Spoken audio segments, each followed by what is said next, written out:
لوگ کہتے ہیں کہ اماں ابا مر جائیں تو دنیا ویران ہو جاتی ہے، گھر سونا لگتا ہے، پر مجھے لگتا ہے کہ اماں ابا ہمیشہ زندہ رہتے ہیں اور ہمارے ساتھ رہتے ہیں۔ بھول تو ہم ان کو جاتے ہیں۔ حقیقت یہ ہے کہ کسی بھائی کی آنکھیں بابا جیسی ہوتی ہیں، کسی بہن کا چہرہ امی جیسا ہوتا ہے، کوئی بابا کی طرح مسکراتا ہے اور کسی بہن کے ہاتھ میں امی کی جیسی لذت ہوتی ہے۔ اماں ابا کب مرتے ہیں، وہ کب چھوڑ کے ہمیں جاتے ہیں؟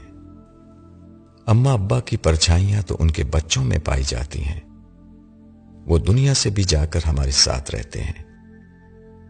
کبھی اماں ابا کی یاد آئے تو سب بہن بھائی مل کر بیٹھ جاؤ۔ کسی کے چہرے میں ماں مسکراتی نظر آئے گی اور کسی کی باتوں میں ابا کا لہجہ سنائی دے گا۔ اماں ابا اس کے پاس ہی نظر آئیں گے۔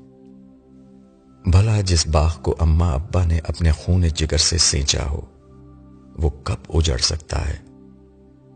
تباہ تو ہم اس کو کر دیتے ہیں، نفرتوں، حسد، خود غرضی اور مطلب پرستی کے ہاتھوں۔ اماں ابا تو زندہ رہتے ہیں۔ اماں ابا سے پیار کیجئے، بہن بھائیوں سے پیار کیجئے اور اس پیار کو ہمیشہ قائم و دائم رکھے۔